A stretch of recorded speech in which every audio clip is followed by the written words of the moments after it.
अयोध्या में कार सेवकों पर गोली चलवाकर आंदोलन को दबाने का श्रेय यूपी के तत्कालीन सीएम रहे मुलायम सिंह के ही नाम है। अब समाजवादी पार्टी के इतिहास को देखें तो ऐसा लगता है कि वो राम मंदिर से दूरी बना लेंगे, लेकिन अखिलेश यादव कह रहे हैं कि न्योता मिलेगा तो जाएंगे बॉस। उनकी पत्नी डिंपल यादव तो कह रही है कि न्योता नहीं भी मिलेगा तो भी जाएंगे, लेकिन उनकी पार्टी के ही वरिष्ठ नेता और सांसद शफीकुर रहमान बर्क कह रहे हैं कि जिस दिन राम मंदिर का उद्घाटन होगा उस दिन वो अल्लाह से बाबरी मस्जिद वापस मिलने की दुआ करेंगे। एक बार सुनिए राम मंदिर पर समाजवादी पार्टी के नेताओं के अलग अलग बयान। अगर निमंत्रण आएगा तो जाएंगे, निमंत्रण रामलला ट्रस्ट की तरफ से, और अगर नहीं आएगा तो भी जाएंगे, बाद में जाएंगे। हमारे तो शिरकत की आप बात कर रहे हैं, सिवाय उस दिन अल्लाह से दुआ करेंगे बस इस बात की कि अल्लाह ताला के इस बाबरी मस्जिद जो हमसे छीन ली गई है वो हमें वापस दे दी जाए। अब मंदिर बन रहा, कहां बाबरी मस्जिद वापस आनी, लेकिन दुआ कर रहा हूं जो जमीन दी गई है वहां बन रहा है ना भाई मस्जिद। इधर अखिलेश यादव प्लानिंग कर रहे हैं कि राम मंदिर का न्योता आए तो जाएं, उधर उनके नेता स्वामी प्रसाद मौर्य फिर से हिंदू धर्म पर विवादित बयान दे रहे हैं। स्वामी प्रसाद मौर्य ने अब हिंदू धर्म को धोखा बता दिया, लेकिन वहीं डिंपल यादव कह रही हैं कि सबको अपने दिल में राम जी के स्वभाव को अपनाना चाहिए। यानी समाजवादी पार्टी में राम मंदिर और हिंदू धर्म को लेकर ही अलग अलग सुर सुनाई दे रहे हैं। मतलब गजब कंफ्यूज पार्टी है बॉस। एक आदमी रामचरितमानस को गाली दे रहा है, दूसरी तरफ कह रहे हैं हम तो जाएंगे राम जी के कार्यक्रम में जाएंगे। तो पहले स्वामी प्रसाद मौर्य को तो राम जी का स्वभाव अपनाने के लिए बोलिए मैडम। और जितना स्वामी प्रसाद मौर्य और ये डीएमके वाले और दूसरे लोग हिंदू धर्म को गाली देते हैं, मैं तो चैलेंज करता हूं जरा दे के दिखाएं दूसरे धर्म को। सरतन से जुदा के नारे नहीं लग गया, घर में घुस दुबक के बैठना नहीं पड़ गया तो कहिएगा, लेकिन हिंदू धर्म पे तो सबके पास ज्ञान है, जिसको मन गाली देके चला जाएगा। राम मंदिर के उद्घाटन के न्योते पर इंडी गठबंधन में अभी कंफ्यूजन दिखाई दे रहा है, लेकिन एक बात है जिसमें इंडी गठबंधन में कोई कंफ्यूजन नहीं, और वो है कि आंख बंद करके किसी भी मुद्दे पर नरेंद्र मोदी को कोसा कैसे जाए। जैसे राम मंदिर के मुद्दे पर लेफ्ट पार्टियां भले ही राम मंदिर से दूरी बना रही, लेकिन इसमें भी उन्होंने नरेंद्र मोदी को कोसने का मौका तलाश लिया। लेफ्ट के नेता खुद तो राम मंदिर की प्राण प्रतिष्ठा में नहीं जा रहे, उन्हें इस बात से भी दिक्कत है कि नरेंद्र मोदी क्यों जा रहे हैं। अरे बॉस अपना जाना कि नहीं जाना देखो ना, नरेंद्र मोदी क्यों जा रहे हैं इस पे दिक्कत है। इनका तर्क है कि नरेंद्र मोदी तो देश के प्रधानमंत्री हैं और भारत के संविधान के मुताबिक शासन का धर्म से कोई कनेक्शन नहीं होता।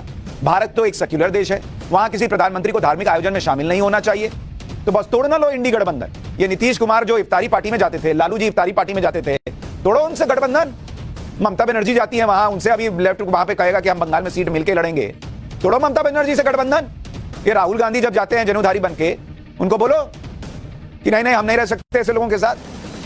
अब ये बात तो सही है कि भारत एक सेक्युलर देश है, लेकिन संविधान में यह कहीं नहीं लिखा कि प्रधानमंत्री किसी धार्मिक आयोजन में शामिल नहीं हो सकते, और संविधान में अपने धर्म को मानने की स्वतंत्रता भी तो है।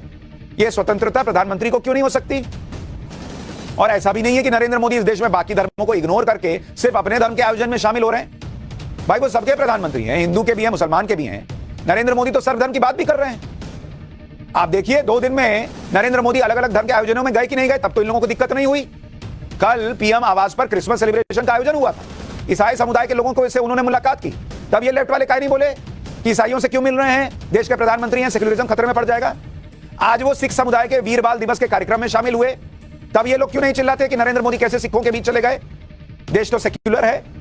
मतलब ऐसा नहीं है कि नरेंद्र मोदी ने खुद को सिर्फ राम मंदिर की प्राण प्रतिष्ठा तक सीमित करके रखा हुआ है। नरेंद्र मोदी ये समझते हैं कि अगर वो एक राम भक्त है तो एक प्रधानमंत्री भी हैं, और वो दोनों जिम्मेदारियों में बैलेंस बना रहे हैं।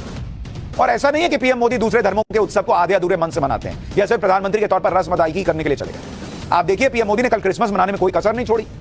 पीएम आवास पर भव्य कार्यक्रम हुआ क्रिसमस का, बच्चों का वहां क्रिसमस के गीत गाते देखा गया। पीएम मोदी उनकी खुशी में शामिल हुए, ईसाई समुदाय को लंच दिया, खुद जाकर सबसे मिले, बातचीत की। पीएम मोदी ने ईसाई समुदाय के साथ अपने पुराने कनेक्शन की कहानी भी सुनाई। राम मंदिर के उद्घाटन पर जाएं या न जाएं इसे लेकर विपक्षी पार्टियों में कंफ्यूजन दिख रहा है।